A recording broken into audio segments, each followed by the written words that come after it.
हम सबको पता है कि एक दिन हमारी ये देह चिता पर चढ़ जाएगी, लेकिन फिर भी हम सब जानते हैं कि शरीर स्वभाव से कैसा शुद्ध है। लेकिन एक ही विशेषता है कि गोबर डालो और अगरबत्ती बन जाती है, खाद डालो और बीज आ जाते हैं। क्योंकि कलाकारी हमारी होना चाहिए। हम इसमें भोजन नहीं डालते हैं, जीने के लिए नहीं खाते हैं। धर्ममय जीवन जीने के लिए और धर्मात्मा होने के लिए अगले जन्म में और इसी जन्म में भी आंशिक रूप से व्यवहार चरित्र का पालन, तो एक देश व्रतों का पालन तो आप लोग भी कर सकते हो। लेकिन आजकल तो लोग इसमें भी शान समझते हैं, हमारा सब चलता है, हम सब खाते हैं। मैं कहती हूँ विचार करना कि हमारे यहाँ यदि देख सोच के नहीं खा रहे, आज हमने भौतिकता के युग में सब कुछ रेडीमेड आने लगा। आप सबको पता है आज इतना जहर डालने लगा, खाद में जहर, फिर मशीनों से सामान साफ होता है, उसमें इतना प्रेशर से कि शक्ति तो खत्म हो जाती है। और उसके बाद रहा सहा मिलावट इतनी चल गई है। आप लोग रोज पढ़ते सुनते होंगे कि यहाँ इसका मिलावट निकला, इसका सड़ी चीजों का, गली चीजों का।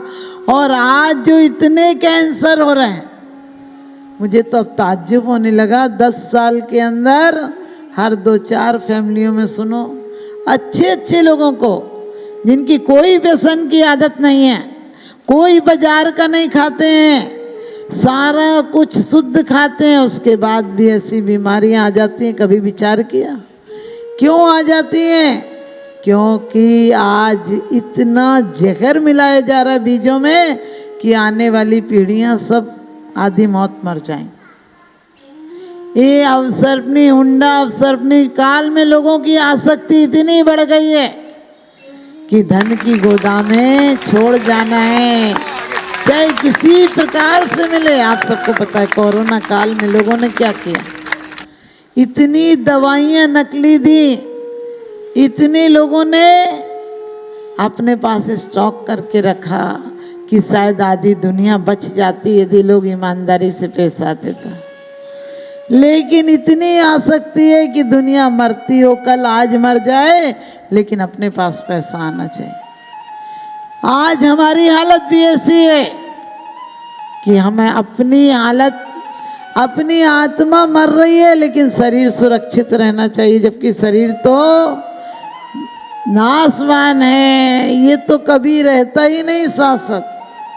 क्योंकि काया कहती है कि मैं तो तीर्थंकरों के साथ नहीं जाती हूँ, मैं चक्रवर्ती कामदेव के साथ नहीं जाती हूँ। मेरा तो जो उपयोग करना जानता है, मैं उपभोग कराती हूँ, लेकिन परम भोग में भी पहुँचा देती हूँ। यदि कोई उपयोग करना जाने, मैं ये नहीं कहती हूँ सब लोग साधु बन जाओ, कोई ज़रूरत नहीं साधु बन जाओ, लेकिन कम से कम अच्छे श्रावक तो बन जाओ। सुनने की कला तो आ जाए। सुनने की कला नहीं आती है, आदमी प्रवचन में आकर भी नींद ले लेता है, झपकियाँ ले लेता है। एक बार एक बाबूजी प्रवचन में बैठे थे, उन्हें नींद आ गई, उनने आगे वाले का कुर्ता फाड़ दिया। उसने कहा भैया तूने मेरा कुर्ता क्यों फाड़ दिया? बोले किसी से मत कहना, 4 कुर्ते सिलवा दूंगा।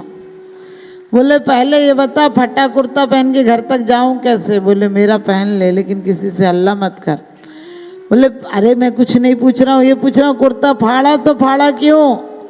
वो कहने लगा मेरे कपड़े की दुकान है और यहीं पर एक व्यापारी आ गया। बोले यहाँ तो कोई व्यापारी नहीं दिख रहा। कहने लगा अरे नींद में आ गया, सपने में आ गया, और मेरा सौदा पक्का होते होते मैं कह रहा था 60 रुपया, वो कह रहा था 40 रुपया मीटर, और मैंने 50 में सौदा पक्का किया और कपड़ा फाड़ दिया। नींद में था, मुझे पता नहीं चला कि तू बैठा, मुझे लगा कपड़े का थान पड़ा, मैंने कपड़ा फाड़ दिया। हम ध्यान रखना, हम लोग इससे कम नहीं हैं। यहाँ पर भी बैठे होगे तो तुम्हारा कुछ चल रहा होगा, क्योंकि जो योगन की चपलाई ताते हैं आश्रम भाई। योग शुभ भी चलते हैं, अशुभ भी चलते हैं, मन में शुभ विचार भी चलते हैं, अशुभ भी चलते हैं, काया से शुभ भी चलता है, काया से अशुभ भी चलता है। और वाणी से भी आप यहाँ मौन बैठे हो सब, ये मत सोचना तुम बोल नहीं रहे हो, अंदर में कुछ चल ही रहा होगा इस समय भी। अब ऐसा बोलना है, इससे ऐसी बात करना, हम मौन कहाँ बैठते हैं। हम जहाँ चुप भी रहते हैं वहाँ भी हमारी वाणी का व्यापार। हमेशा हम या तो बोलते नहीं है तो बोलने की योजना बनाते हैं। आपने देखा मौन रहते हैं तो भी क्या सोचते हैं, यदि कोई अपना मिलने वाला आ जाए मंदिर में, आप माला भी फेर रहे हो तो इशारा करते हो कि मिलके जाना। और यदि कोई दुश्मन आ जाए तो आप आंख भी देख रहे होगे तो भी क्या करोगे, आंख बंद करके बैठ जाओगे, ताकि लगे आप परम ध्यान में डूबे हो। ये ध्यान ऐसा ध्यान नहीं है। रावण ने ध्यान किया था, लेकिन क्यों ध्यान किया था? कहते रावण ने इतनी एकाग्रता दिखाई थी कि दिखाई नहीं थी भी उसके सामने मंदोदरी का मैंने दुष्चरित्र दिखा दिया। मंदोदरी के साथ कोई खींच रहा है, उसके साथ जबरदस्ती कर रहा है, यहाँ तक दिखा दिया तो भी रावण विचलित नहीं हुआ। और केकसी आदि उसकी माँ के बारे में भी दिखा दिया कि लोग उसे पीट रहे हैं, तो भी विचलित नहीं हुआ। उस समय उसने कह दिया था कि कोई यहाँ उपद्रव नहीं करेगा, किसी प्रकार से कोई दंडित नहीं करेगा, कोई अपराध नहीं करेगा और अपराधियों को भी सजा नहीं देगा। जितनी एकाग्रता उसने बहुरूपणी विद्या सिद्ध करने के लिए की थी, उतनी से आधी भी यदि स्वयं के आत्मोत्थान के लिए कर लेता तो उसे तीर्थंकर प्रकृति का बंध हो जाता। हमारी हालत भी ऐसी है, जितनी हमारी मन वाणी और काया का उपयोग पदार्थों के लिए, पर्यायों के लिए, पर द्रव्यों के लिए लगा रहता है, उससे आंशिक रूप भी हम अपने लिए ध्यान में दे लें। अरे कभी तो सोचा करो मैं कौन हूँ, कहाँ से अब आ रहा हूँ, जाना कहाँ किधर को अब जा रहा हूँ। ऐसा विचार यदि तू करता जो प्राणी, कैसे तुझे न फिर मिले वह मुक्ति रानी। कौन कभी मैं कहाँ से आया हूँ अभी याद है? हम जीव हैं तो जरूर कहीं ना कहीं पर्याय पाई होंगी, और हमारा ये जीवन का कृत्य अगले जीवन का बीज बन जाता है। मरते टाइम कोई भगवान का नाम सुना दे और हमारी गति बदल जाए, ऐसा होता ही नहीं। वो तो कभी 1-8% किसी के साथ होता है, जिसने पहले आयु का बंद नहीं किया हो तो आखिरी समय में आयु का बंद हो जाता है। लेकिन तमाम जिंदगी यदि हम आनंद में जिए हैं, आनंद में जीने का मतलब भोगों में नहीं है, हम अपने स्वभाव में जिए हैं, विभाव में नहीं जिए हैं।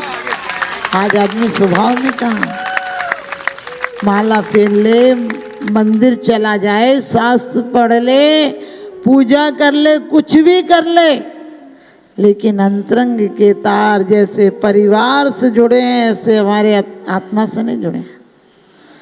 आज भी हमारे अंदर ऐसी ऐसी, आपको पता है, कभी कभी घटनाएं हो जाती हैं कि आपका व्यक्ति हजारों किलोमीटर दूर हो, उस पर कोई घटना होती तो आप शांति से सो, आपको उस दिन नींद नहीं आती है। कोई व्यक्ति की यदि कहीं हजारों किलोमीटर दूर हो, फिर भी वो वाइब्रेशन आपको प्रभावित करती है, आप बेचैन रहते हो। यहाँ सोचो हमारी आत्मा की कितनी शक्ति है कि हजारों किलोमीटर दूर भी संकेत दे देती है, लेकिन हमने अपनी शक्ति का उपयोग नहीं किया।